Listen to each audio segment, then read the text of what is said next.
Bismillahirrahmanirrahim. Assalamualaikum warahmatullahi wabarakatuh.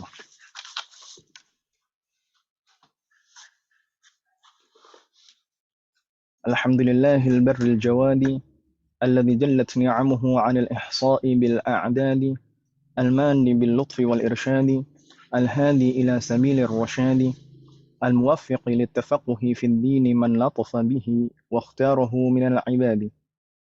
أحمده أبلغ حمد وأكمله وأزكاه وأشمله وأشهد أن لا إله إلا الله الواحد الغفار وأشهد أن محمدا عبده ورسوله المصطفى المختار صلى الله وسلم عليه وزاده فضلا وشرفا لديه وبعد.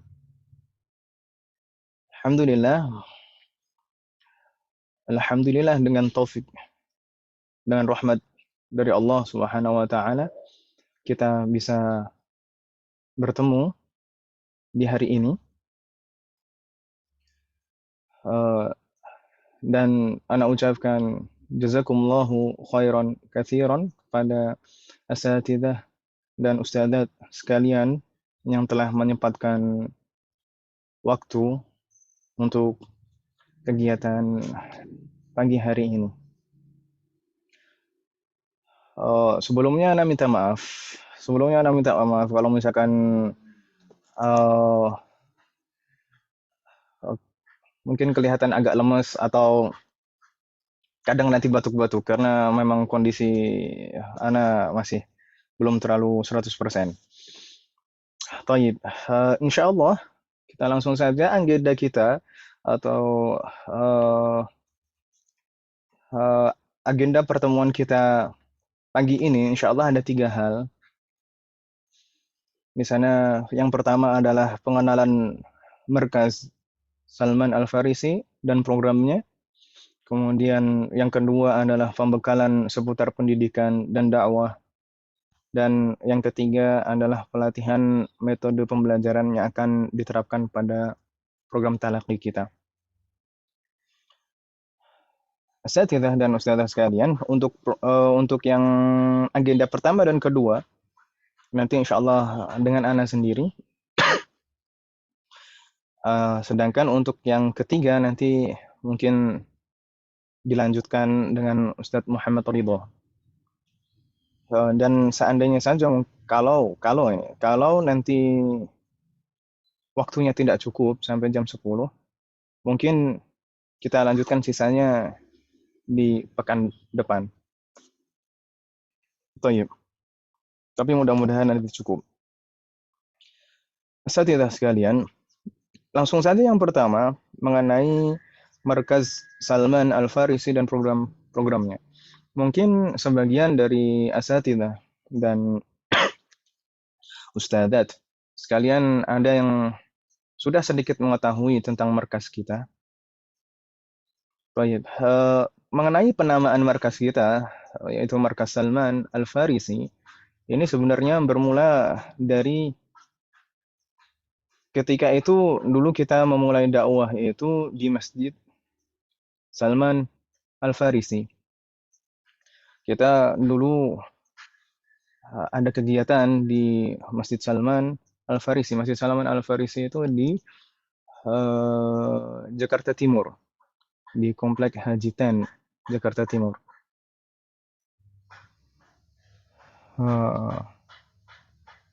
Dan dahulu program kita offline semuanya.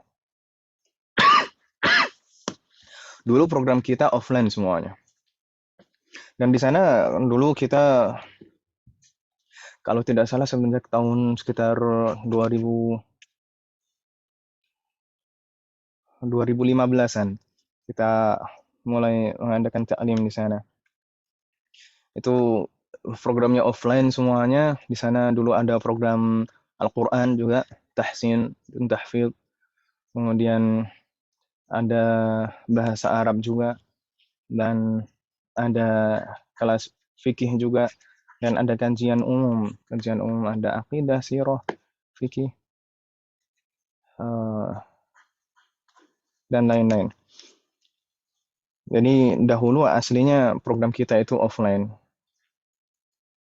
Kemudian setelah berjalannya waktu, setelah berjalannya waktu, pertama pengajar-pengajar kita sebagian sudah tidak di sana lagi, maksudnya sudah tidak eh, mengajar di Markas Salman, dan kita berjauhan. Ada yang di Riyadh karena kuliah di sana, ada yang anak sendiri sekarang juga sudah tidak di Jakarta, dan lain-lain. Jadi dan didorong juga dengan ketika itu eh, pandemi COVID-19. Jadi mulai awal 2020 kita mengadakan program online. Mulai awal 2020 kita berinisiatif untuk memang betul-betul membuka program online, khusus online saja. Bukan sekadar kalau dulu aslinya offline kemudian kita online kan karena kondisi. Tapi teman-teman mempunyai ide untuk membuka program yang memang betul-betul khusus online. Akhirnya di awal 2020 kita mulai dengan program bahasa Arab. Kita mulai dengan program bahasa Arab, dan alhamdulillah sekarang kurang lebih sudah 2 tahun berjalan dan ada sekitar 20-an kelas. Alhamdulillah. Dan untuk sementara ini masih untuk yang program online itu masih bahasa Arab itu saja. Untuk yang program online itu masih bahasa Arab itu saja. Meskipun kita juga punya keinginan, punya rencana untuk mengembangkan program online ini, termasuk ini program Al-Quran. Sebenarnya untuk membuka program Al-Quran ini betul-betul baru untuk yang online. Kalau yang offline sudah lama. Tapi kalau yang online ini betul-betul baru. Sebenarnya sudah lama juga kita mempunyai wacana untuk membuka program online yang taklimul Quran. Tapi Allah memberikan taufik. Alhamdulillah baru sekarang kita bisa membukanya. Semoga Allah memberikan kemudahan dan taufik. Dan sebenarnya kita juga tidak hanya ingin mengembangkan di ta'limul Quran saja, tapi kita juga ingin ke yang lain, seperti uh, majelis atau kajian fikih, kemudian adab, akidah, itu insya Allah dalam waktu dekat juga akan kita buka. Jadi programnya itu program latihan membaca kitab, program membaca kitab, dan kita mulai dari hal-hal yang dasar, kitabnya juga ringan, tapi membahas perkara yang memang wajib dipelajari oleh setiap muslim. Dan makanya kita membahas kitab adab dan kitab fikih. Dan untuk bahasa Arab sendiri, kita juga ada wacana menambah program penunjang,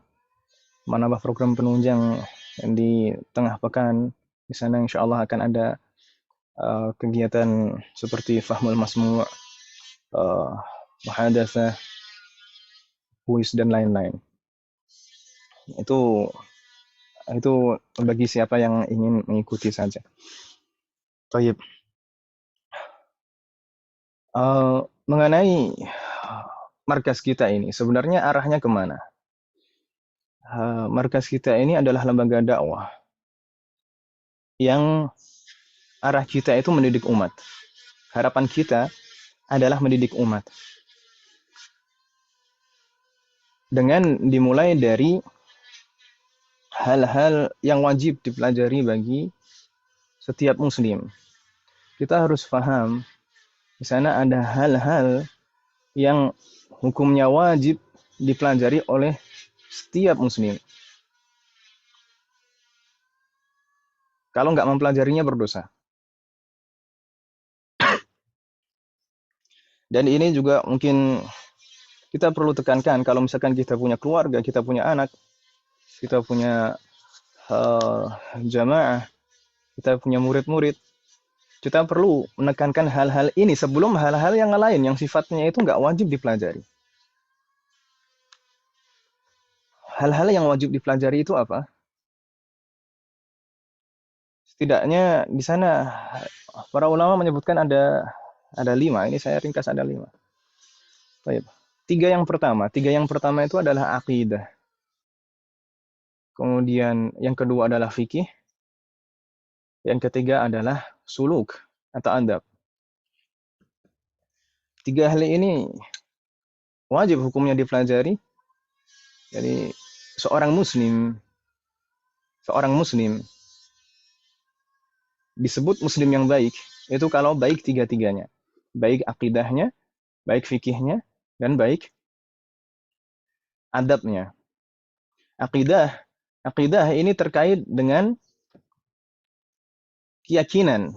Keyakinan kita terhadap hal-hal gaib. Keimanan kita terhadap Allah. Terhadap malaikat. Kitab. Nabi. Hari akhir. Qada dan qadar. Ini wajib dipelajari bagi setiap muslim. Baik ulamanya maupun awamnya.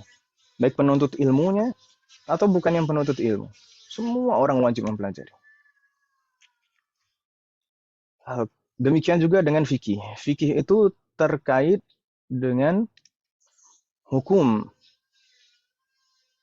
perbuatan setiap hamba. Apapun yang kita perbuat, itu hukumnya apa? Itu dibahas di dalam fikih.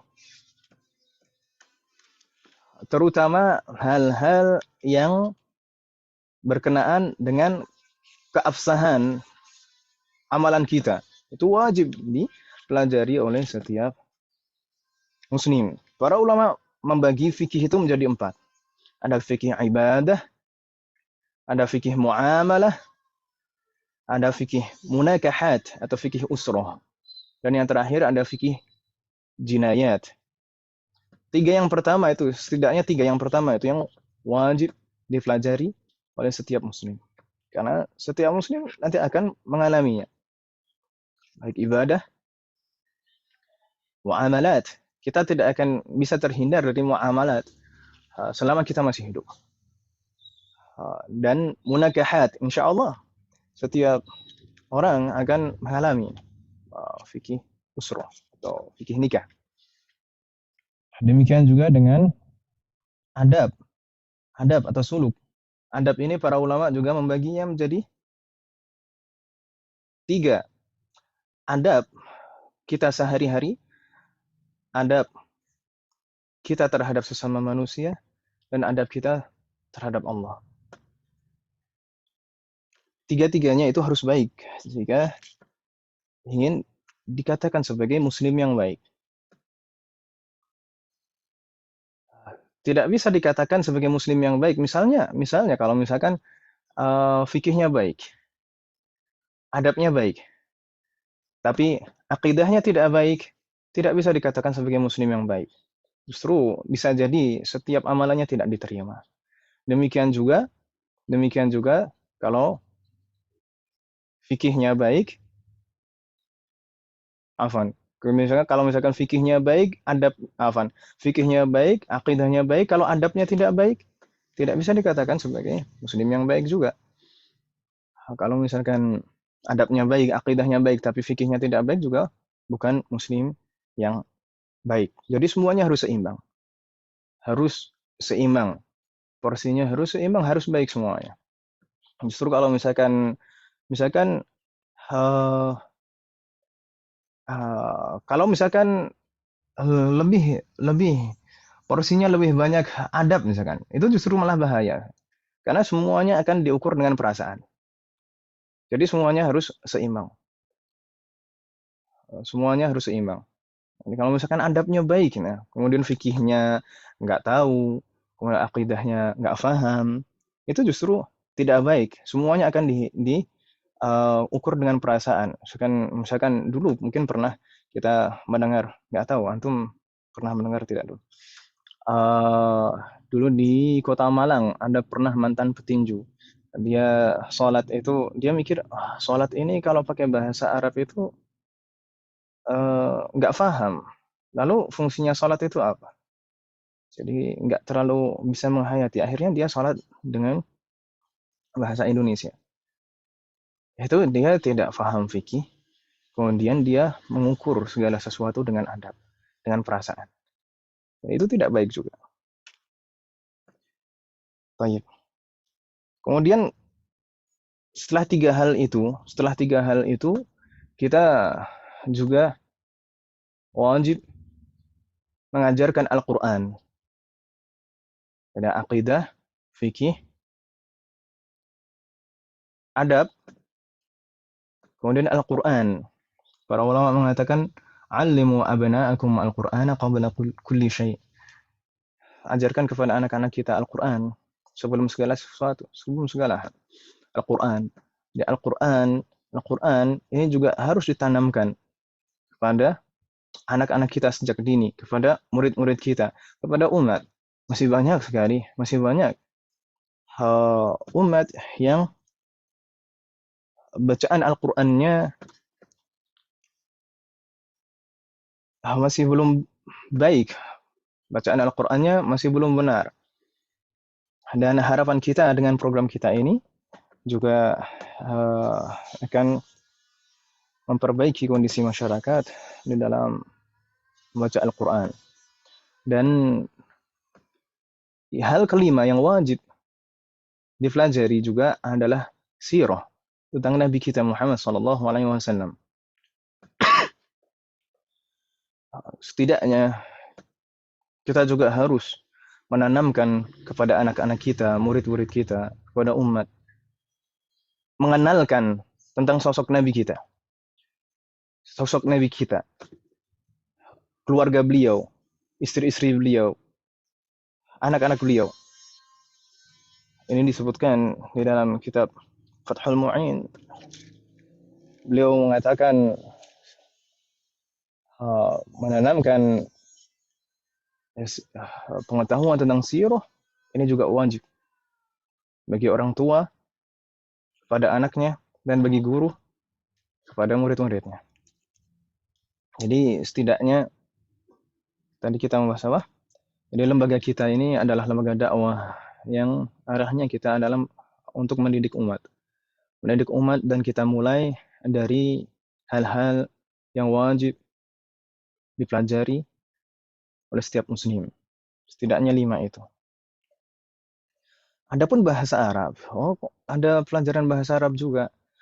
Bahasa Arab itu adalah sebagai pengantar, sebagai perantara.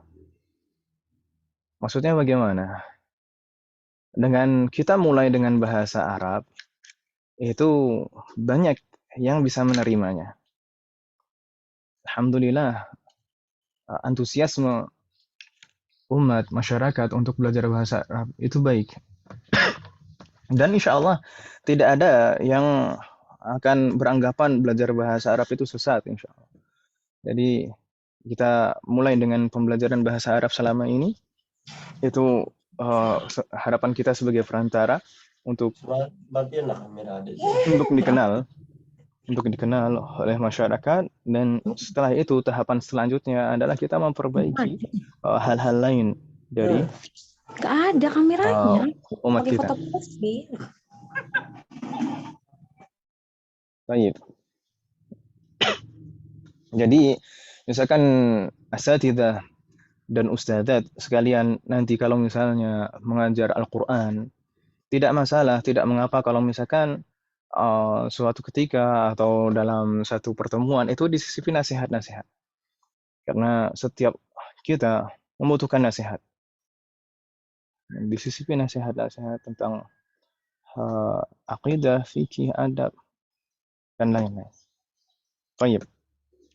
Berikutnya kita langsung saja ke pembahasan kedua, yaitu seputar pendidikan dan dakwah. Asatidzah.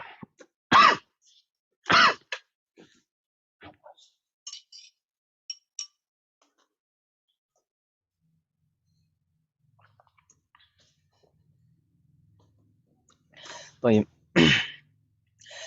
asatidzah dan ustadzat sekalian,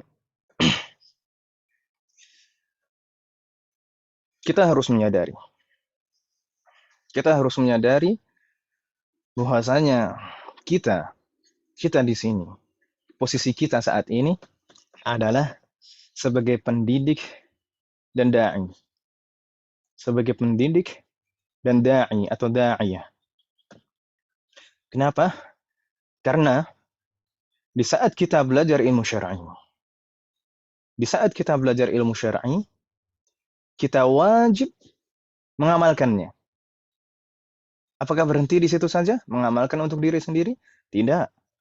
Kita selain wajib untuk mengamalkannya juga wajib mendakwahkannya. Jadi ketika kita memutuskan untuk menjadi penuntut ilmu syar'i, maka ketika itu kita mempunyai tanggung jawab belajar, kemudian tanggung jawab mengamalkan, dan tanggung jawab mendakwahkan. Dan apa saja yang perlu kita perhatikan sebagai seorang pendidik dan sebagai seorang dai atau da'iyah. Yang paling pertama, yang benar-benar harus kita tanamkan di dalam diri kita adalah keikhlasan. Ikhlas. Innamal a'malu binniyat wa innama likulli imri'in ma nawa. Innama likulli imri'in ma nawa. Kita mungkin ingat dulu ketika belajar balaghah, di sana ada bab qasar. Innama itu termasuk adawatul qasar, pembatasan. Innama likulli imri'in ma nawa berarti sesungguhnya setiap manusia hanya akan mendapatkan apa yang diniatkan saja. Jadi hati-hati. Amalan kita ini sebenarnya adalah amalan yang mulia. Tapi niat, keikhlasan itu juga menentukan. Jangan sampai aslinya amalan mulia ini justru menjadi bumerang kepada kita. Jangan sampai amalan yang aslinya mulia ini justru menjadi bumerang bagi kita. Karena memang seharusnya setiap amalan kita ini harus ikhlas, terutama masalah dakwah dan mendidik.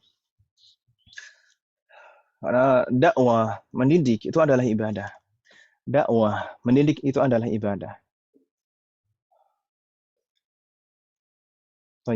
Belajar, mengajar, mendidik itu harus ikhlas. Sebagaimana Rasulullah bersabda, "Man ta'allama 'ilman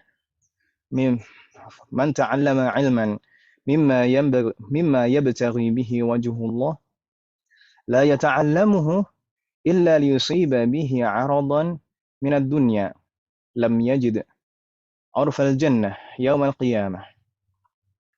Barang siapa mempelajari suatu ilmu yang seharusnya mempelajari ilmu tersebut adalah mengharapkan wajah Allah, mengharapkan ridha Allah, ikhlas karena Allah. Tapi la yata'allamuhu illa liyusiba bihi 'aradan min ad-dunya. Dia mempelajarinya untuk mendapatkan keuntungan duniawi. Lam yajid 'urfal jannah yaumal qiyamah. Dia tidak akan mendapati bau surga di hari kiamat kelak. Rasulullah juga bersabda, "Matsalul munafiqil ladzi yaqra'ul Qur'ana karrayhan, rihuha thayyib wa ta'muha murr." Permisalan orang munafik yang membaca Al-Qur'an seperti rayhanah. Rihuha thayyib, baunya sedap. Wa ta'muha murrun, tapi rasanya pahit. Al-Imam Al-Ghazali di dalam kitab beliau Bidayatul Hidayah, beliau mengatakan, فإن الدنيا التي تطلبها بالدين لا تسلم لك والآخرة تسلب منك فمن طلب الدنيا بالدين خسرهما جميعا ومن ترك الدنيا بالدين ربحهما جميعا. Sesungguhnya dunia yang kau cari dengan agama.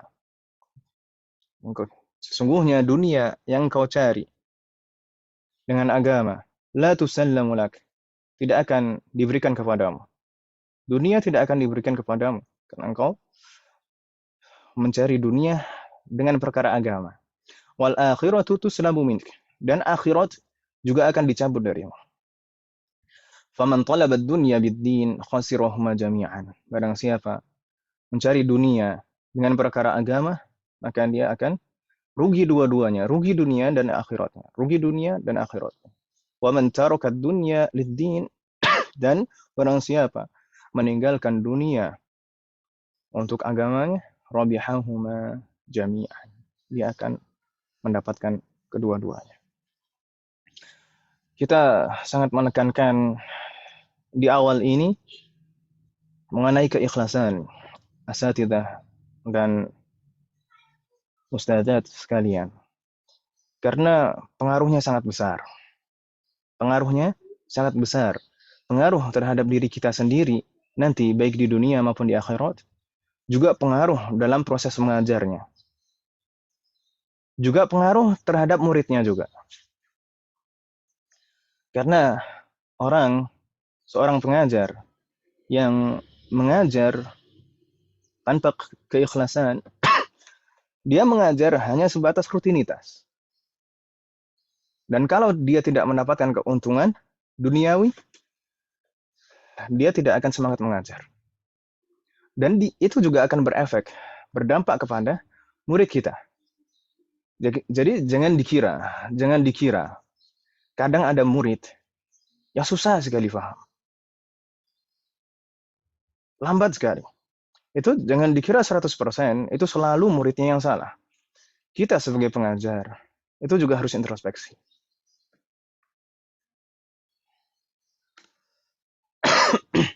Dan ini juga sebenarnya yang menjadi alasan kita.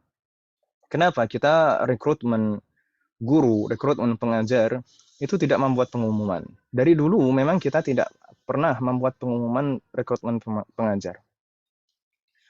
Dari semenjak offline dulu, kita mempunyai pengajar lumayan banyak. Dan juga kita pernah ada amanah rumah tahfidz juga. Kemudian program-program kita ini, sekarang yang online ini, semuanya dari dulu kita tidak pernah rekrutmen guru itu dengan membuat pamflet, pengumuman, poster seperti itu. Kenapa demikian? Karena kenapa kok justru kita mencari guru itu dengan gerilya, jadi dengan rekomendasi yang kita kenal dan baik. Kita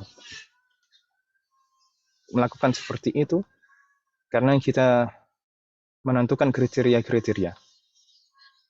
Pertama, kita mencari guru yang memang betul-betul kompeten.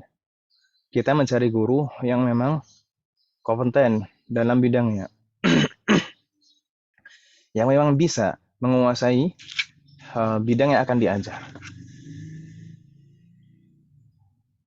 Kemudian, selain kompeten, dia juga punya komitmen dalam mendidik. Selain kompeten, juga punya komitmen dalam mendidik. Mendidik, bukan hanya mengajar. Mengajar itu sekedar menyampaikan materi. Nah, kita mendidik. Kemudian kita juga mencari guru yang ikhlas. Mencari guru yang ikhlas. Karena kalau kita umumkan biasanya menggunakan poster, revisi atau pemberitahuan yang lain, biasanya mungkin tidak selamanya, tapi biasanya itu orang mencari pekerjaan mengajar itu untuk untuk rotib syahriyah, untuk rotib syahri. Jadi kita tidak mengharapkan itu. Kita mencari guru yang kompeten, komitmen dalam mendidik, dan juga ikhlas. Naam, ikhlas. Mengenai rotib syahriyah, insya Allah sudah ada yang memikirkan bagian bendahara. Rotib syahriyah itu insya Allah sudah ada yang memikirkan bagian bendahara. Jadi tidak perlu kita mengkhawatirkannya. Jadi insya Allah kita akan menjaminnya. Semoga Allah memberikan kemudahan. Berikutnya, Sadidah, apa yang harus kita Baik. Ya, sebelumnya. Dan sebenarnya dalam proses belajar mengajar, ini masalah keuntungan ya. Masalah keuntungan. Sebenarnya orang yang paling untung di dalam proses belajar mengajar itu adalah guru, bukan muridnya. Orang yang paling beruntung di dalam proses belajar mengajar itu adalah guru, bukan muridnya. Jadi kita ngajar itu sudah untung kita. Sebenarnya kita ngajar itu sudah untung kita. Salah satu guru ada, Dr. Muhammad Al-Azazi, dia pernah mengatakan, "At-ta'alimu yuthabbitul mawjud wa yuhassilul mafqud." Mengajar itu akan memperkuat apa yang telah kita pelajari dan kuasai, dan yuhassilul mafqud, dan menjadikan kita bisa mendapatkan hal-hal yang terlewat di masa belajar dulu. Mengajar itu membuat kita yuthabbitul mawjud. Yani semakin kuat apa yang kita pelajari, semakin ingat, semakin kuat apa yang kita pelajari, itu semakin kita kuasai. Wa yuhassilul mafqud, dan menjadikan kita mendapatkan hal-hal yang terlewat, yang tidak kita dapatkan semasa belajar dulu. Karena namanya mengajar itu harus dengan persiapan. Dan biasanya di sana ada materi-materi yang mungkin tidak yang pernah kita pelajari itu semakin kita kuasai. Dan terkadang ada hal-hal dulu yang terlewat tidak kita pelajari, justru di sana kesempatan kita untuk menguasainya. Dan terkadang juga di sana ada pertanyaan-pertanyaan yang bermanfaat untuk kita semua.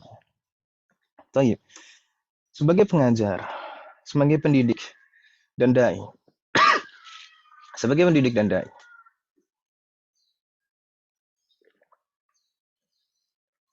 apa saja yang harus kita persiapkan sebelum mengajar?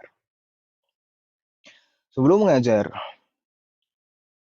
kita harus betul-betul memastikan untuk menguasai materi. Ini baik dalam mendidik maupun dalam berdakwah. Harus betul-betul menguasai materi. Jangan setengah-setengah. Karena orang yang pengetahuannya setengah-setengah itu terkadang malah merusak. Bukan memperbaiki. Jadi yang paling pertama itu adalah menguasai materi. Jadi kita harapkan kepada asatidzah sekalian sebelum mengajar itu ada persiapan. Mungkin sekitar 15 menit atau 10 menit sebelum mengajar itu ada persiapan. Apa saja yang akan disampaikan, apa saja yang akan dipelajari di pertemuan tersebut. Tapi selain menguasai materi, yang tidak kalah penting juga adalah menguasai metode mengajar yang baik. Yang tidak kalah penting dengan materi adalah menguasai metode mengajar yang baik. Dan yang terakhir, kita juga harus memiliki jiwa pendidik. Makanya kita terkadang mendengar dalam teori pendidikan itu al-maddatu muhimmah. Al-maddatu muhimmah. Materi itu sangat penting. Materi itu sangat penting. Jadi seorang guru, seorang pendidik, seorang da'i, atau da'iyah, sangat penting sekali menguasai materi. Al-maddatu muhimmah. Tapi wat-tariqatu ahammu minal madah. Tapi cara, metode penyampaian, metode pengajaran itu lebih penting. Lebih penting dari materinya sendiri. Terkadang materinya sudah baik, materinya sudah benar, tapi terkadang cara penyampaiannya yang tidak baik menjadikan mad'u kita, orang yang mendengarkan itu tidak bisa memahami dengan baik, bahkan bisa lari dari kita. Jadi at-tariqatu ahammu minal mahdah. Cara penyampaian, metode pembelajaran itu lebih penting dari materi itu sendiri. Tapi masih ada kelanjutannya. Wal mudarrisu ahammu minat tariqah. Dan al-mudarris, pengajar, keberadaan pengajar itu lebih penting dari metode. Keberadaan pengajar itu lebih penting dari metode pengajaran. Makanya kita setelah menyusun materi, kemudian kita ringkas metode pembelajarannya, kita mengadakan rekrutmen guru. Semoga Allah berikan taufik kepada kita semuanya. Tapi apakah selesai di situ saja? Wal mudarrisu ahammu minat tariqah wa ruhul mudarrisi ahammu minal mudarrisi nafsi. Tapi jiwa pendidik itu lebih penting dari guru itu sendiri. Jiwa pendidik itu lebih penting dari guru itu sendiri. Jadi bagaimana kita menanamkan di dalam diri kita jiwa pendidik. Naam, mungkin seorang guru untuk mempunyai jiwa pendidik itu butuh proses. Dan mungkin tidak singkat. Tapi bagaimana kita berusaha? Biasanya jiwa pendidik itu akan tumbuh kalau kita pernah menjadi murid juga. Kita merasakan sebagai murid itu seperti apa. Kita merasakan ketika belajar itu dulu seperti apa. Apa saja kebutuhan seorang murid. Apa saja yang diharapkan oleh seorang murid dari gurunya. Kita harus peka itu. Sebagai seorang pendidik harus memiliki jiwa pendidik. Jadi jiwa pendidik. Seorang guru kalau sudah mempunyai jiwa pendidik, itu sudah pasti ikhlas. Dan akan memberikan apa yang memang dibutuhkan oleh murid-murid kita.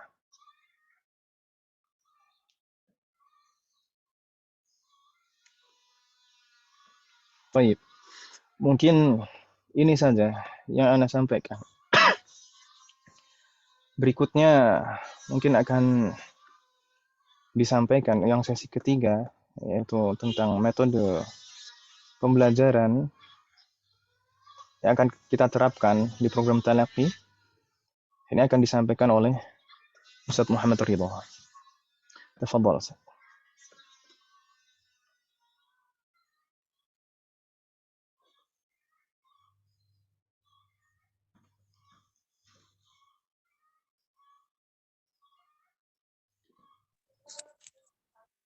Taib, jazakumullah khairan Ustaz atas mukaddimah dan juga Masya Allah nasihat yang sangat berharga sekali buat kita para pendidik, Insya Allah. Mungkin Afwan Ustaz, sebelum lanjut ke sesi yang ketiga, mungkin bisa dibuka pertanyaan apabila ada Ustadz ataupun Ustazah yang ingin menanyakan seputar markas Salman mungkin. Baik, tafadhalu. Silakan kalau misalkan Anda pertanyaan, labas. Silakan Ustadz dan Ustazah bagi yang ingin bertanya seputar masalah seputar pengenalan markas Salman dan juga apa yang nanti Ustazah belum pahami ke depannya seperti yang sudah dijelaskan oleh Ustadz. Tafadhol.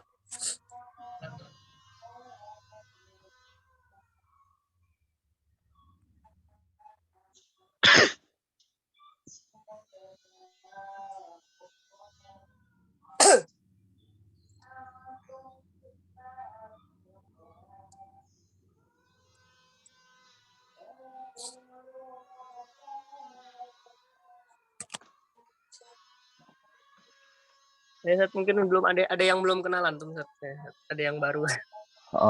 Nah. Tapi nggak apa-apa lah, nggak kenal juga nggak apa-apa. Insyaallah. Ismi Muhammad Tahir. Ismi Muhammad Tahir. Jitu min Kediri. Udah gitu aja kan? Khairan.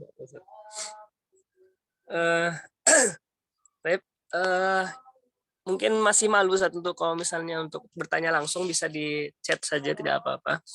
Mungkin ada pertanyaan sedikit, Ustaz. Nah. Insya Allah kan program kita ini akan berjalan kurang lebih insya Allah dalam waktu dekat ini. Pertanyaannya adalah apakah nanti semua yang ikut di program ini pengajar akan mengajar semua, dan apakah ada yang menunggu nanti ketika di semester berikutnya? Itu yang pertama. Dan yang kedua, kemungkinan nanti gimana ya? Apakah ada daurah untuk guru-guru selain di materi Quran, misal kayak ikut pelatihan bahasa Arab dan lain sebagainya untuk menambah pengetahuan ataupun wawasan guru-guru yang ikut dalam markas Salman ini? Jazakumullah khairan. Jazakumullah khairan katsiran. Fatahullah alaik. Pertama, tadi pertanyaan tentang apakah guru-guru ini nanti akan langsung mengajar semuanya atau ada yang tidak langsung mengajar tapi mungkin di semester berikutnya. Nah, sebagian guru-guru nanti akan mulai mengajar di semester ini, tapi sebagian juga ada yang mulai mengajarnya di semester berikutnya. Karena kita ini masih program baru, jadi kita membuka program baru. Jadi kelasnya itu kita sudah tentukan, masing-masing juga sudah kita tentukan. Adapun ini kok kenapa sih kalau ngajarnya mulai semester depan kok dari sekarang sudah mulai suruh ikut? Nah, karena kita berpikir kemarin biar sekalian tidak dua kali kerja. Jadi nanti sekalian yang mengajar semester depan itu juga ikut pelatihan dari sekarang. Di sini mungkin kemarin sudah ada disampaikan Ustazah Shelly dan Ustazah Zanjabila mungkin yang akan mengajar mulai semester depan. Baik. Untuk tadi mengenai pelatihan daurah itu, kemarin sempat kita bicarakan dengan teman-teman. Kita juga perlu meningkatkan kualitas guru-guru kita. kita juga perlu meningkatkan kualitas guru-guru kita. Jadi kemarin ada wacana dan rencana akan mengadakan pelatihan kerjasama dengan beberapa asatidzah, baik nanti pelatihan terkait bahasa Arab atau yang lain.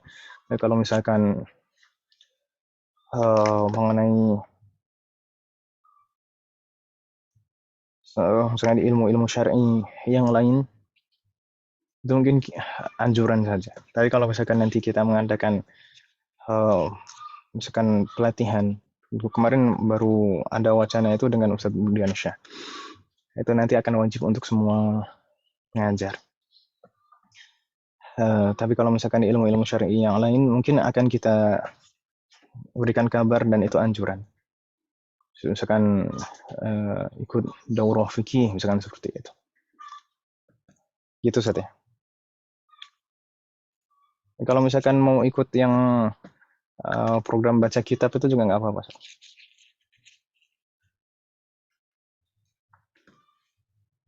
Tapi yang ikut jangan satu itu sama satu ayan. Satu ayan harusnya yang ngajar.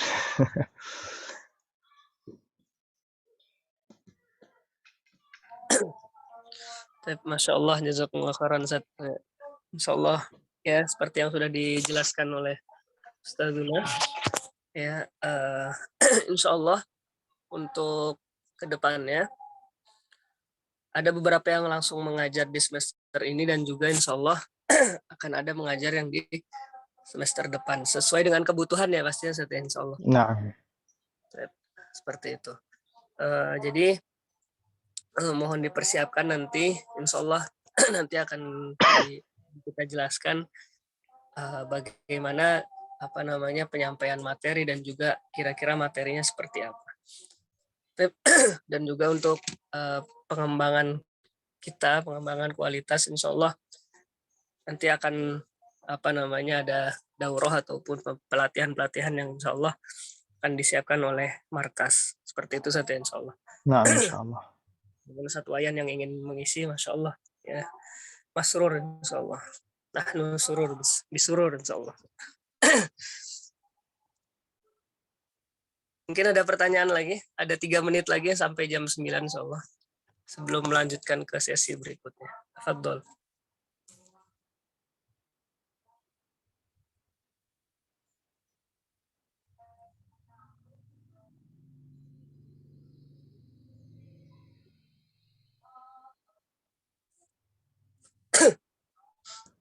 Satu ayan, tafadhol satu ayan.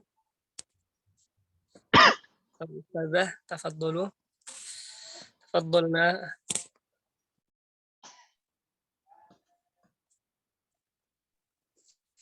Insyaallah maaf Ustaz Ridho. Satu ayan hal fi Banten. Ana fi Bogor. Insyaallah. Ziarah. Ziarah. Allah yahfadhukum.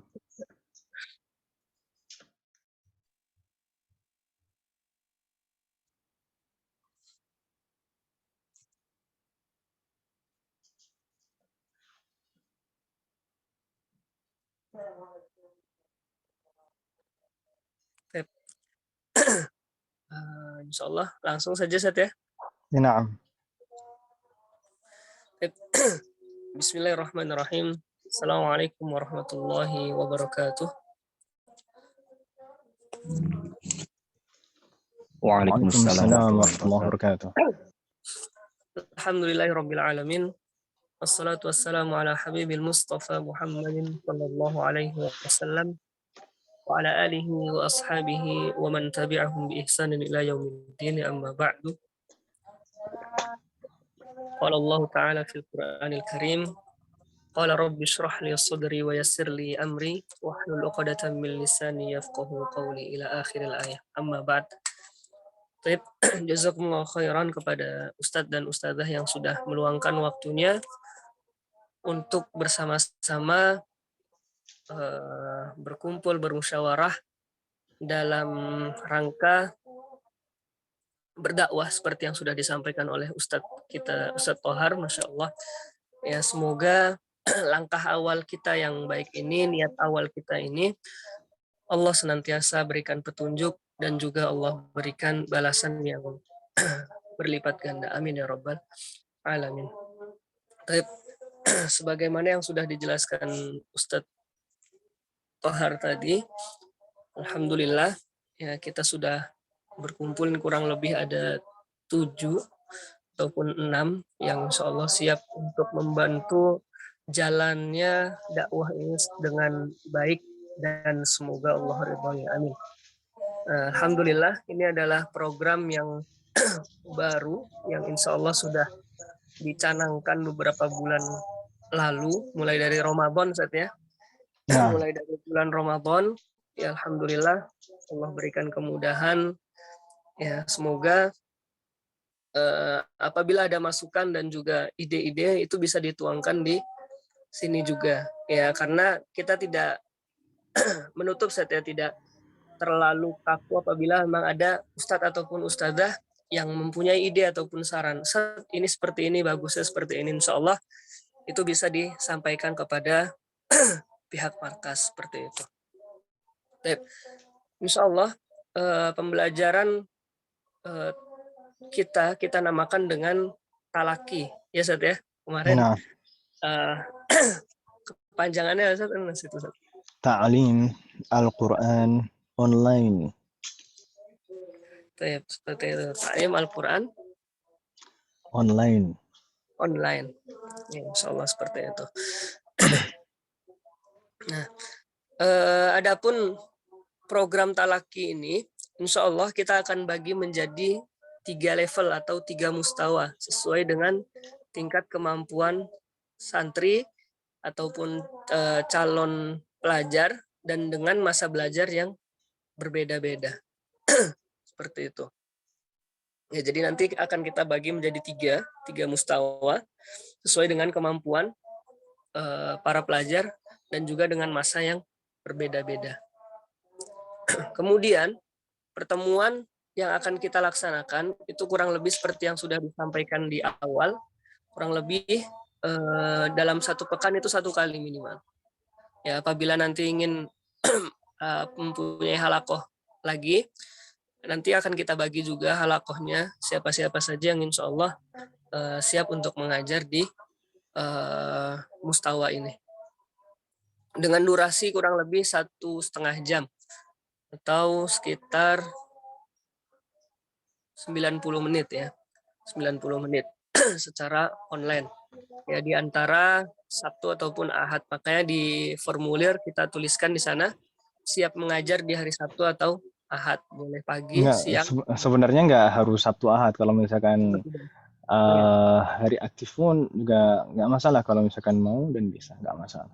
Karena kan pasti nanti muridnya menyesuaikan. Jadi kita ketika membuat pendaftaran, itu murid yang akan menentukan, yang memilih waktu. Jadi gurunya bisanya kapan, kemudian nanti murid-muridnya milih waktu yang sesuai yang bisa. Misalkan kalau misalkan bisa di hari-hari aktif pagi gitu, itu biasanya banyak ibu-ibu yang mau belajar, nggak masalah. Tapi kalau kembali ke waktu luang dari pengajar-pengajar sekalian, itu kapan?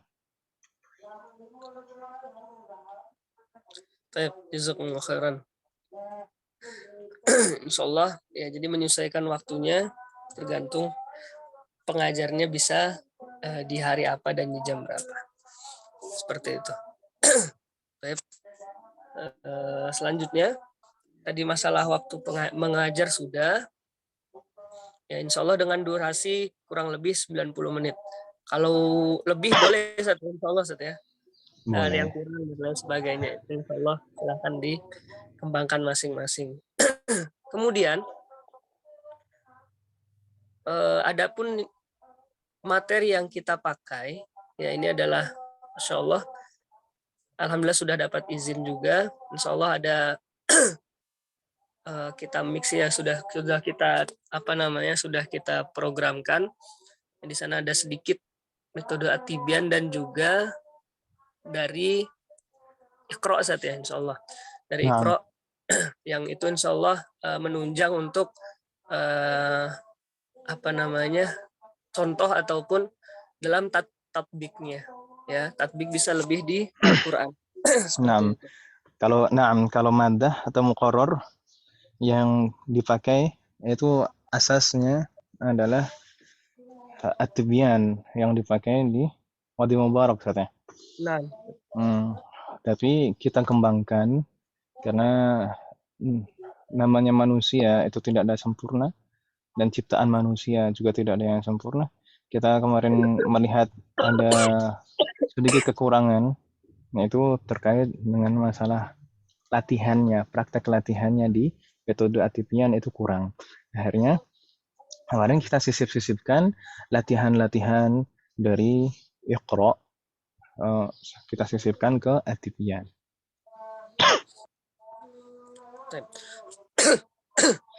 kurang lebih seperti itu. Insya Allah apabila Ustadz ataupun Ustadzah yang sudah mengenal, alhamdulillah, insya Allah nanti insya Allah tetap kita akan ada evaluasi bagaimana nanti mengajar dan lain sebagainya, karena kita semua juga masih belajar.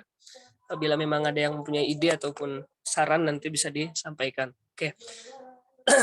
Insya Allah setiap pekannya itu akan ada tugas praktek untuk menunjang apa yang sudah diajarkan, karena insya Allah pertemuan kita tidak rutin setiap hari dan ini membutuhkan juga controlling yang lumayan ya secara online khususnya agar apa yang sudah diajarkan kepada peserta didik itu tidak semerta-merta langsung hilang ya, disampaikan hari ini kemudian besok tidak ada tugas, akhirnya ya tidak diulang-ulang seperti itu. Insya Allah nanti kita akan bagikan juga modulnya ketika nanti sudah waktunya, insya Allah akan kita bagikan. Ya, insya Allah akan ada tugas praktek seperti yang Anda sampaikan tadi, diberikan setiap setelah selesai halaqah dan dikumpulkan melalui rekaman sebelum pertemuan berikutnya untuk menyiasati dan menutupi kekurangan dalam waktu belajar seperti yang sudah Anda sampaikan tadi. Untuk yang pertama, itu ada mustawa awal. Mungkin sebelumnya, ini Zat, mungkin akan lebih baik kalau misalkan disebutkan sekalian ustadzah dan asatidzah di sini ini akan mengajar di mustawa berapa saja supaya nanti bisa fokus untuk memperhatikan mustawa yang akan diajar. Oh iya, sebentar, Ustaz. Baik, kemarin kalau Ustadz Wayan itu akan mengajar di mustawa awal dan tsani. Kemudian Ustadz Muhammad Ridho mustawa tsani dan tsalits.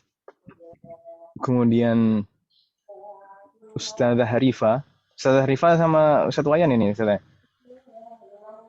Kalau Ustadzah Harifah, Naam, Allah yahfazukum. Ustadzah Harifah nanti ngajar mustawa awal, kemudian Ustadzah Safira ngajar mustawa tsani, kemudian Ustadzah Arafah, ini nampaknya terputus ini tadi, Ustadzah Arafah. Ustadzah Arafah ngajar mustawa tsalits. Sedangkan Ustadzah Seli dan Ustadzah Zanjabila kemarin gimana, Sat? Akan mengajar mustawa awal ataupun tsani, nanti tergantung awal dan tsani. Awal atau tsani gitu, Ustaz.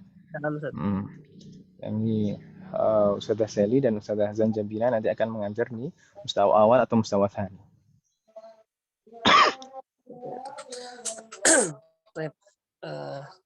Tadi sudah didengarkan bersama-sama penempatan yang akan insya Allah berjalan dalam semester ini.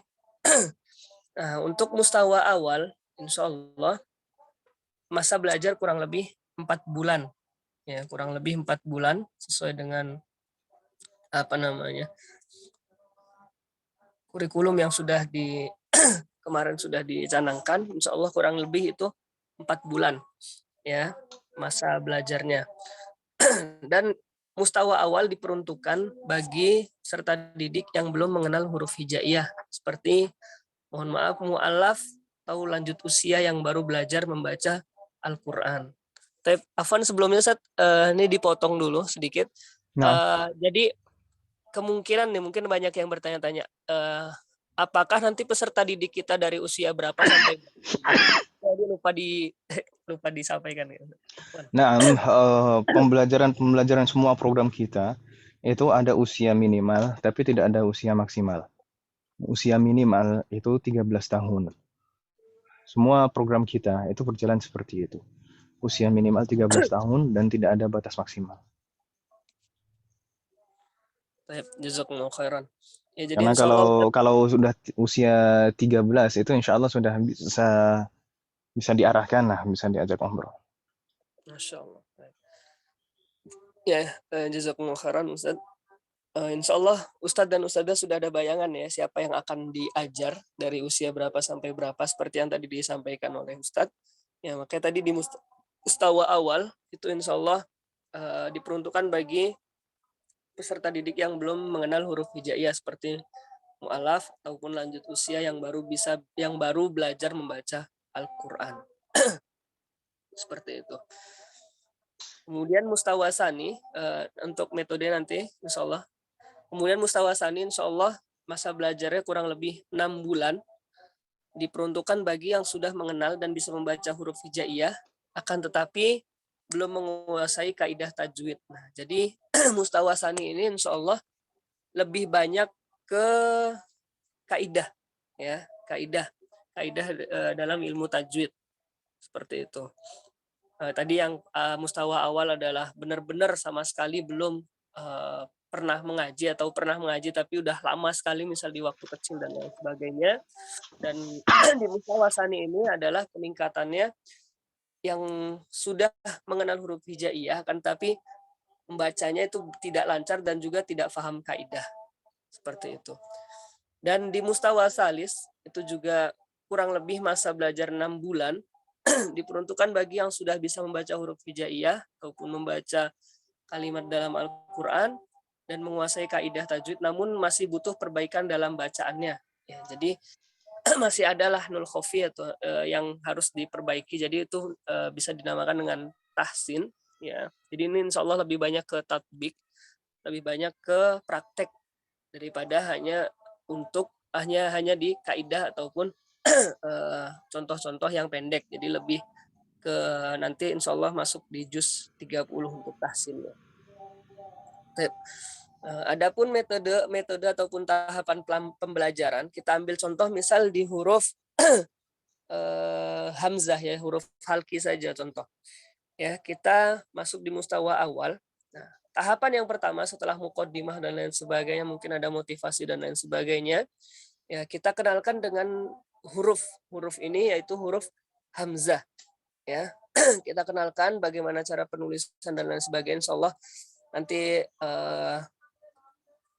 ya Set Afwan sebelumnya ini nanti yang menggunakan Zoom Set ya mungkin bisa ditakkit untuk yang menggunakan Zoom nanti di mustawa awal dan sani Set ya kalau tidak salah. Nah, karena kita memerlukan Zoom itu saat kita ingin merekam. Jadi seperti di program-program bahasa Arab kita, setiap kali pertemuan itu kita rekam dan kita upload di YouTube masing-masing pengajar dan nanti di-share ke grup. Itu nanti fungsinya bisa untuk murojaah atau bisa disimak bagi yang berhalangan hadir. Itu untuk mustawa awal dan sani pakai Zoom dan direkam. Kalau yang mustawa salis itu tidak banyak teori. Berbeda dengan mustawa awal dan mustawa sani, itu banyak kaidah, banyak teori. Sedangkan mustawa salis itu banyak praktek dan perbaikan bacaan secara langsung. Jadi itu tidak terlalu membutuhkan rekaman. Jadi pakai Google Meet saja. Jazakumullah khairan. Ya, seperti itu. Jadi untuk mustawa awal dan sani insyaallah akan ada Zoom-nya dan juga mustawa salis insyaallah memakai Google Meet sesuai dengan kebutuhan. Apabila memang butuh untuk direkam maka insyaallah pakai Zoom, kurang lebih seperti itu saja. Nah, seperti yang tadi mustawa awal tadi kita contohkan adalah hamzah ya, kita kenalkan dulu dengan peserta didik hamzah itu bagaimana tulisannya, nanti insyaallah akan ada di layar ya, bisa di share screen nanti ketika pembelajaran. Afwan Ana belum bisa share screenshot karena lagi pakai HP, Ustaz. Karena tidak bawa laptop. Ya. Kemudian setelah dikenalkan, kita contohkan, kita lafadzkan, dan yang lain mendengarkan terlebih dahulu.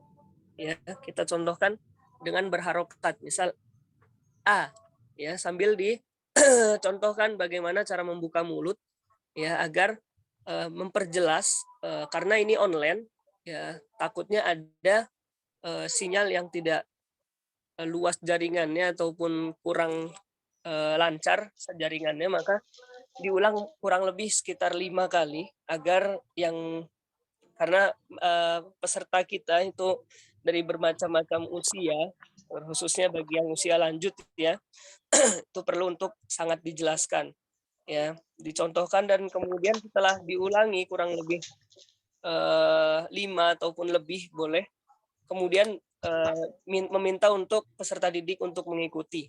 A, setelah A selesai kemudian kasroh, I, U, dan lain sebagainya. Setelah kita lafadzkan, baru kemudian kita jelaskan makhrajnya, ya. Kenapa kita jelaskan makhrajnya? Karena ini penting sekali, ya, dalam ilmu tajwid, karena apabila salah pengucapan, ya, itu bisa merubah makna. Contoh A jadi ain dan lain sebagainya, itu tidak diperkenankan, ya. Jadi kita jelaskan makhraj dari hamzah, yaitu adalah aqsal halq, ya, aqsal halq, ya, seperti itu. Sambil nanti insya Allah akan ada bagan-bagan makhraj juga yang insya Allah bisa di-share kepada peserta didik, ya. Kemudian diulangi berkali-kali riyadhatul lisan, ya, riyadhatul lisan. Setelah kita mengetahui makhrajnya, diulangi berkali-kali, ya. Kemudian praktek satu persatu. Nah, nanti bisa setelah semuanya selesai, rentetannya yang tadi dicoba untuk peserta didik mengucapkan satu persatu. Di sana ada latihan, di modulnya sudah ada latihan-latihannya. Baik, ya, seperti yang sudah disampaikan Ustadz, insya Allah di modul sudah kita siapkan juga latihan-latihannya seperti apa. Nah, misalnya tadi hamzah, ya, hamzah itu ada kalimatnya juga ada banyak itu, nanti silahkan itu disuruh untuk coba ini bacanya apa, dan lain sebagainya. Ya, yang jadi penengkatan atau tamkinnya adalah itu huruf hamzah tersebut, ya. Begitu pula juga dengan huruf-huruf berikutnya, ya, ba, ka, sampai dengan ya, insya Allah. Dan tugasnya itu akan di share nanti di akhir, ya, ketika setelah semua selesai pembelajaran, ya. Jadi bisa nanti melakukan ataupun memberikan tugas kepada peserta didik untuk mengirim VN, ya, sebelum batas terakhir, mungkin sebelum pembelajaran yang akan datang dimulai, ya, dikirim ke masing-masing pengajar. Baik. Untuk tugas itu nanti bisa diambil dari latihan-latihan yang ada di modul, karena sebagian bab itu latihannya banyak. Kalau misalkan latihannya kurang, itu tugasnya bisa mengambil dari yang lain, nggak masalah. Tapi kalau misalkan cukup, nanti misalkan ada latihan lembar paling terakhir, itu untuk PR, gitu nggak masalah. Kemudian untuk waktu pengumpulan tugas, itu kebijakan masing-masing pengajar sendiri. Silahkan ditentukan nanti, karena mungkin kita tidak tahu waktu luang antum kapan, karena tugas itu kan juga perlu dikoreksi, ya, perlu disimak. Jadi kalau misalkan tengah pekan itu harus mengumpulkan, itu nggak masalah. Jadi kebijakan dari masing-masing pengajar. Tapi setidaknya harus mengumpulkan setidaknya sebelum pelajaran berikutnya itu sudah harus mengumpulkan. Jazakumullah khairan Ustaz. Ya, jadi tugas itu sudah bisa diberikan setelah pembelajaran pada hari itu selesai, ya. Dengan kebijakan ataupun keputusan mengumpulkannya silahkan kita berikan kepada masing-masing pengajar, ya. Seperti itu.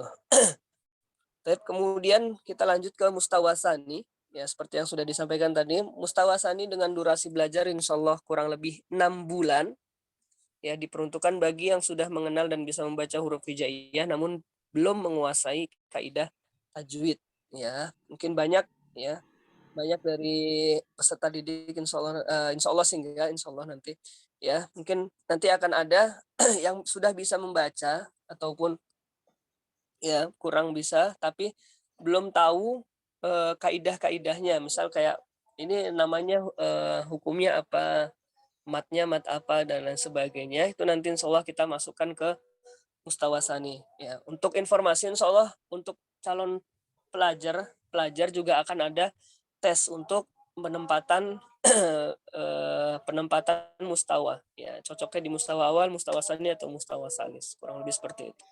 Ya, adapun metode tahapan ataupun tahapan pembelajaran kita ambil contoh di mad tabi'i, ya. Kita ambil contoh di mad tabi'i, ya. Nanti kita akan jelaskan terlebih dahulu, kita share screen nanti apa contoh-contoh dari mad tabi'i itu halnya seperti apa, keadaannya seperti apa. Ya, setelah kita share screen sebentar sambil mereka memperhatikan, nah, baru kita jelaskan satu-satu mulai dari alif mat, ya. Mat tabi'i, ya, itu ada huruf mat dulu kita jelaskan, yaitu ada alif, waw, sukun, ya sukun, seperti itu. Dan didahului alif mat didahului oleh fathah, huruf yang berharokat fathah. Adapun waw didahului oleh huruf yang berharokat dhammah dan ya didahului oleh huruf hijaiyah yang berharokat kasroh. Seperti itu penjelasan tentang kaidahnya. Oke, kemudian setelah dijelaskan tentang kaidahnya, kita mencontohkan bagaimana cara pengucapan mat yang benar. Seperti itu. Karena banyak membaca Al-Quran ketika mat fathah, ya, mat alif mat itu tidak membuka mulutnya sehingga menjadikan dia masuk ke khoisum. Ya, itu jadi harus diperhatikan benar-benar untuk pengucapannya, untuk penerapannya sebelum diikuti, ya, karena biasanya murid akan mengikuti sesuai dengan yang dicontohkan oleh gurunya, seperti itu. Jadi bagaimana cara membuka mulut, kemudian ketika kasroh, ya, diturunkan rahangnya dan lain sebagainya. Kemudian dhammah itu di dhammus syafatain, ya, dimonyongkan bibirnya dengan maksimal agar itmamul harokat yang keluar, ya, itu bisa sempurna, ya, tidak setengah-setengah, seperti itu ketika mencontohkan kepada peserta didik. Nah, setelah mencontohkan, ya, dengan diikuti bersama peserta didik setelah diulangi berkali-kali, nah, kemudian baru kita terapkan kaidah yang sudah kita pelajari tadi, mat tabi'i tadi, kepada kalimat yang ada yang tertera di modul yang sudah dicanangkan kemarin, ya, seperti itu. Jadi misal nanti ada beberapa kalimat itu bisa kita baca, kemudian nanti yang murid-muridnya mendengarkan, kemudian diikuti, ya, seperti itu. Insya Allah mat tabi'i ini banyak sekali contohnya. Nah, setelah penerapan kaidah pada kalimat, kita bisa ke praktek membaca satu persatu, ya, dengan bisa dikembangkan lagi langsung ke mushaf, ya. Bisa diambil di surat apa gitu yang banyak mat tabi'inya, misal di surat An-Nas, ya. An-Nas itu kan banyak a'udzu birabbin nas, seperti itu. Itu bisa dikembangkan melalui praktek membaca atau tatbiknya dengan mushaf, ya. Setelah itu ditutup setelah rentetannya selesai, kemudian baru bisa memberikan tugas VN tadi seperti yang sama kurang lebih VN-nya, ya, sesuai dengan apa yang dipelajari pada hari itu dan dikumpulkannya juga sesuai dengan kebijakan dari para ustadz dan ustadzah. Kurang lebih seperti itu untuk mustawasani. Ada tambahan mungkin, Ustaz? Nah,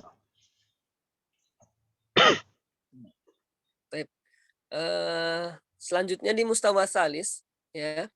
Mustawa salis durasi belajar kurang lebih 6 bulan.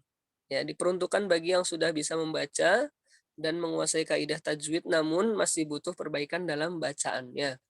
Ya, sudah bisa huruf hijaiyah sudah kenal, huruf bersambung 1, huruf bersambung 2 kalimat, 3 kalimat sudah bisa kan, tetapi mungkin masih ada yang kurang kurang misal kayak matnya kurang ataupun dengungnya kurang dan lain sebagainya. Ya, itu masuk ke mustawa salis, yaitu tahsin, ya. Tahsinul qiraah, metode ataupun tahapan pembelajarannya adalah tahsin dari juz 30, ya seperti yang biasa banyak dilakukan oleh para pengisi daurah, ya. Tahsin dari juz 30 dengan tahqiq, ya.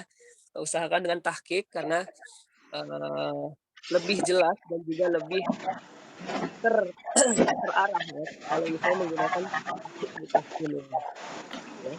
Mulai dari juz 30, mulai dari surat-surat pendek, ya, sambil mengulang-ulang apa yang sudah diketahui, mulai dari hukum tajwid, makhraj, dan juga sifat-sifatnya itu bisa dikembangkan masing-masing, ya. Lebih memperdalam di bacaan. Kemudian setelah kita tahsin, ya, kita contohkan, bisa diminta untuk satu persatu. Ya, satu persatu apa yang sudah dicontohkan oleh guru tadi.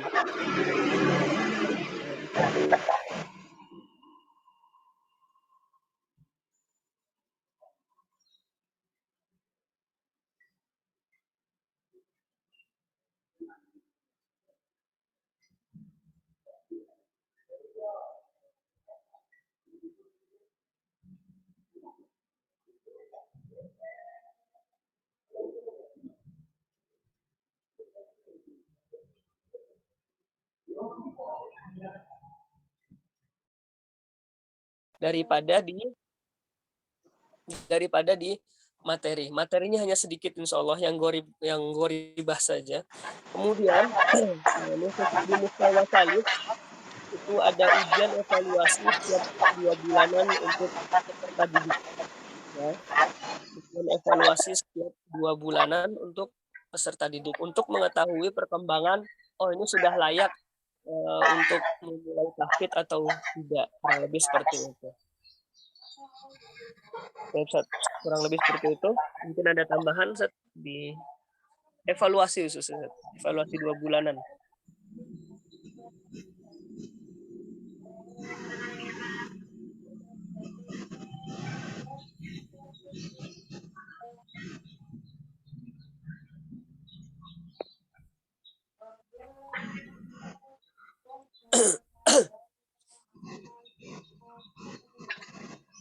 Apakah ada pertanyaan mungkin dari Ustadz ataupun Ustazah yang lainnya? Atau sudah ada bayangan insya Allah, ya?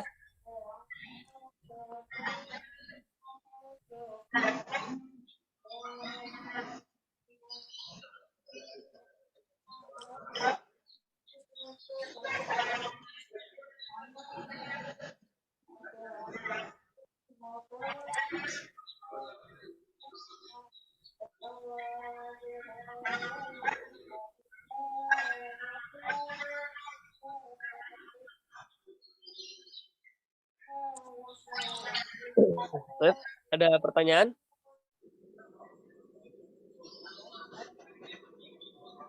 Ustaz Tohar ada tambahan mungkin Ustaz terkait yang sudah disampaikan?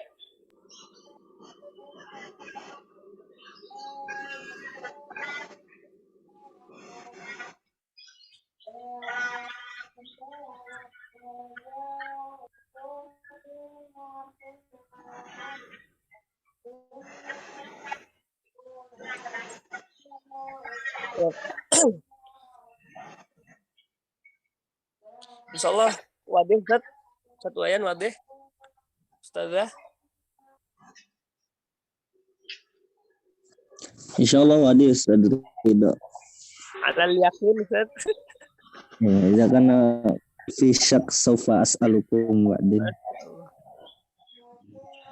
Ustazah yang lain tafadhol silakan. Afwan ini belum bisa video ya karena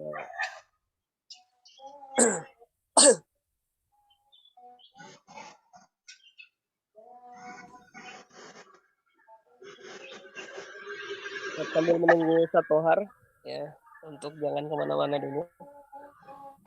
Ustaz Ridho, as'alukum aja. Ustaz, tafadhol Ustaz. Itu metode Atibian tuh yang gimana itu, Ustaz? Kalau yang aslinya, jazakumullah khairan Satwayan, ya sudah bertanya. Metode Atibian yang sebenarnya itu adalah dengan menggunakan tahaji atau dieja, ya dieja. Nah, setelah anak konsultasi dan juga diskusi dengan Ustadz, ya guru kami di sana, jangan dipakai seluruhnya Ustadz kalau memang untuk masyarakat. Jadi untuk masyarakat itu bisa diantum ya, ataupun antum modifikasi itu boleh seperti itu. Karena nanti terkendala dengan pengejaan tersebut karena panjang. Jadi inti dari Atibian adalah itu menjelaskan hukum ataupun menjelaskan huruf demi huruf. Kita ambil contoh di basmalah Ustaz ya. Mungkin Anda bisa pakai metode Atibian, kita ambil contoh di basmalah. Bismillahirrahmanirrahim itu kita eja Ustaz. Ya, bi, sin, sakinah, bismi, ismul jalalah, bismillahi. Kemudian hamzatu waslin taskutu waslan nabda'u biha lam syamsiyah mudghamah fi ra'il maftuhah ha sakinah ar-rahma. Kemudian alif mad tabi'i harakatan ar-rahmani bismillahirrahmani. Kemudian hamzatu waslin taskutu waslan nabda'u biha lam syamsiyah mudghamah fi ra'il maftuhah ar-rahi ya mad arif lisukun harakatan au arba au sit mim sakinah indal waqf ar-rahim bismillahirrahmanirrahim. Itu untuk Atibian sendiri yang realnya ya, yang maksudnya yang aslinya yang dari Syekh Abdurrahman Bakar. Akan tetapi sudah kita modifikasi untuk tidak mentahajinya atau tidak mengejanya. Akan tetapi kaidah masih kita jelaskan. Contoh kayak tadi alif mad tabi'i. Mad tabi'i itu ada apa saja tadi? Alif sebelumnya fathah, kemudian ya sebelumnya kasroh, waw sebelumnya dhammah, dan juga takdirnya, mikdarnya adalah 2 harokat. Ya, seperti itu yang nanti akan kita jelaskan di kaidah untuk pembelajaran yang akan kita sampaikan di Mustawa Sani. Kurang lebih seperti itu Ustaz Wayan. Ya, jadi tahaji Atibian sendiri lebih ke familiarnya tahaji, ya mengeja seperti itu. Sampai sini bisa difahami Ustaz Wayan dan juga ustadzah yang lainnya. Nah, insyaallah Ustaz. Ya, jadi nanti untuk ini tidak ada khairan. Wa iyyakum insyaallah. Ya, insyaallah tidak ada tahaji. Nah, itu butuh pelatihan dan lain sebagainya. Jadi untuk di markas kita tidak menggunakan tahaji tersebut, hanya contoh dan juga kaidahnya saja. Ya, kaidah dalam mengajarnya saja.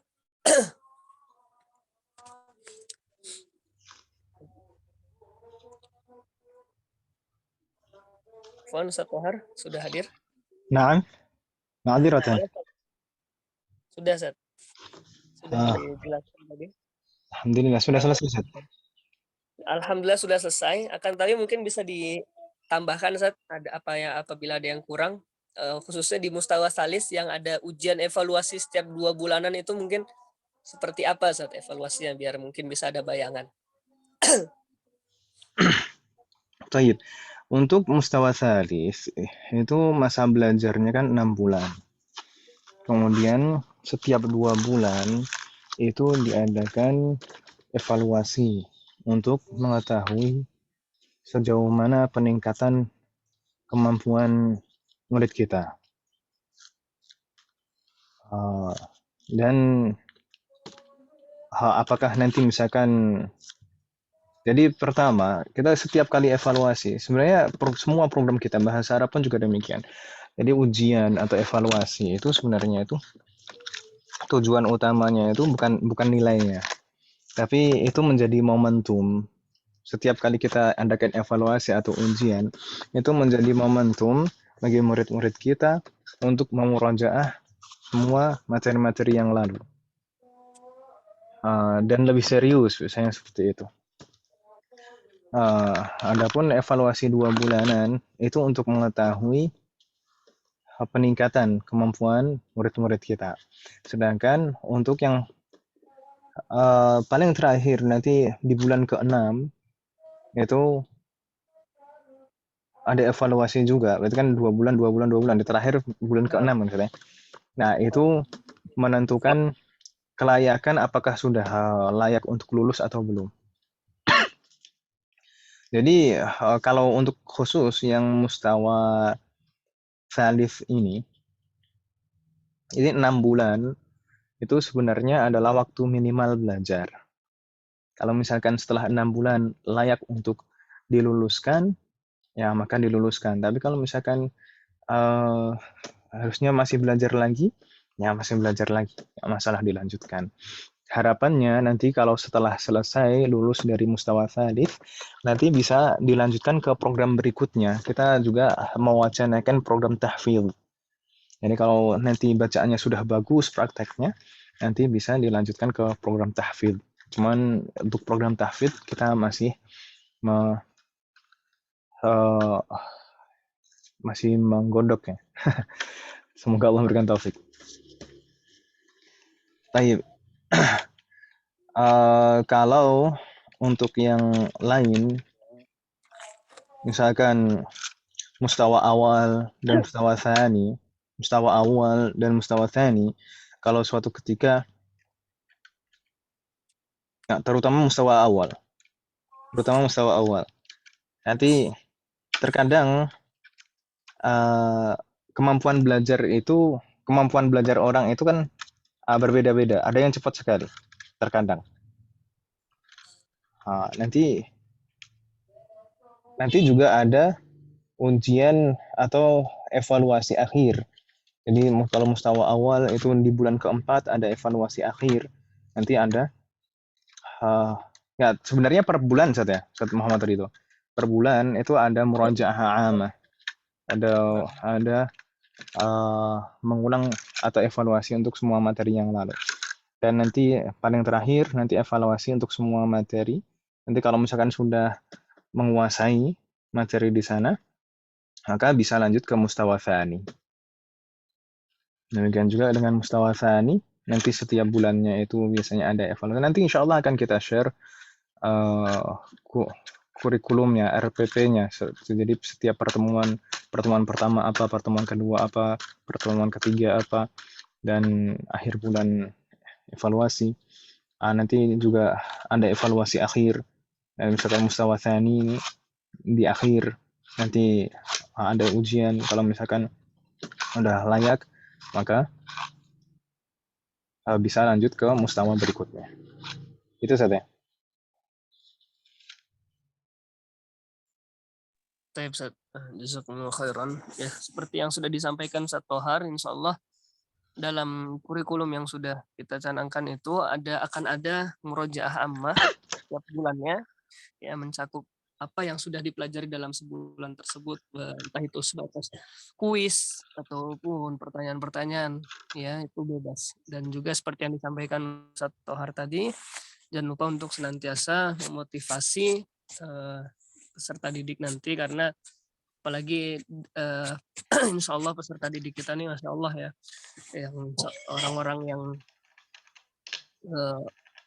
sosial lah istilahnya, bahasanya sibuk ya, orang yang sibuk, jadi butuh waktu untuk belajar, mengosongkan waktu itu kurang lebih. Baik Ustaz, jazakumullah untuk tahapan pembelajaran atau metode pembelajaran sudah disampaikan. Selebihnya kurang lebih mohon maaf yang sebesar-besarnya apabila kurang maksimal dalam menyampaikan. Semoga kita bisa bertemu kembali dalam keadaan dan juga kondisi yang lebih baik, khususnya dalam kesehatan. Ya, baik, jazakumullah khairan, Ana balikan kembali kepada Ustadz Tohar. Assalamualaikum warahmatullahi wabarakatuh. Waalaikumsalam. Jazakumullah khairan katsiran.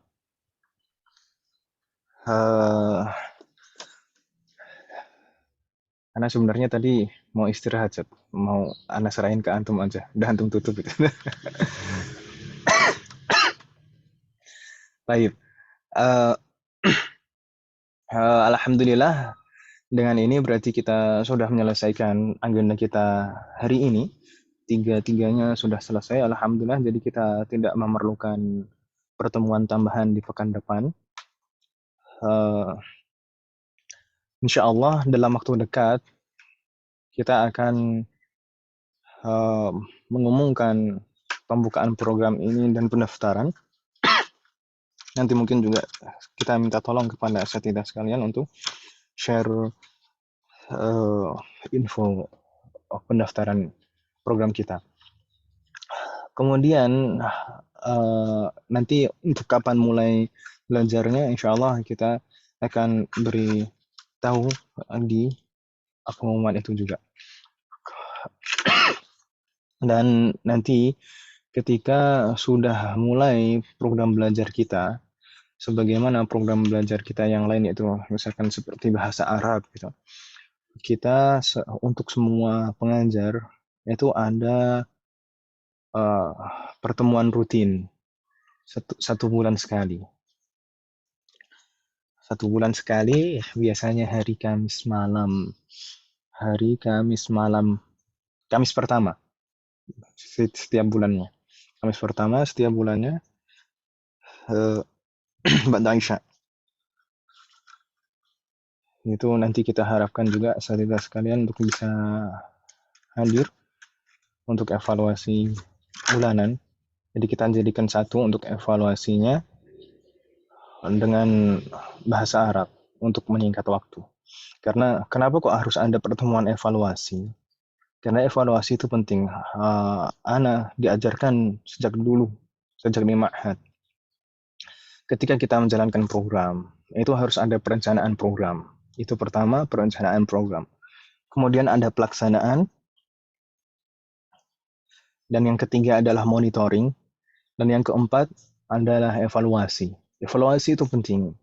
Evaluasi itu penting. Karena mungkin di sana ada kendala-kendala yang bisa kita cari bersama solusinya. Mungkin di sana ada masukan-masukan untuk supaya lebih baik program kita. Jadi harapannya nanti setiap bulan kita di bulan pertama, di pekan pertama setiap bulan, yaitu hari Kamis malam, nanti ada pertemuan rutin untuk evaluasi. Mungkin sebelum kita tutup, asatidzah dan ustadzah sekalian, apakah ada pertanyaan?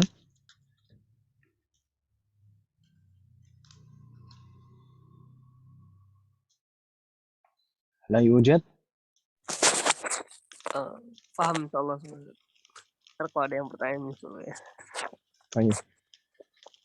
Mungkin kalau tidak ada pertanyaan, kita cukupkan sampai di sini. Sekali lagi ana ucapkan jazakumullahu khairan katsiran kepada asatidzah sekalian. Semoga Allah selalu memberikan taufik kepada kita semuanya. Semoga permulaan ini menjadi permulaan yang baik. Dan semoga Allah selalu memberikan keikhlasan dan keistiqomahan kepada kita. Wassallallahu ala nabiyyina Muhammadin wa ala alihi wa sahbihi ajma'in. Subhanakallahumma wa bihamdika asyhadu an la ilaha illa anta astaghfiruka wa atubu ilaik. Wassalamualaikum warahmatullahi wabarakatuh. Waalaikumsalam warahmatullahi wabarakatuh.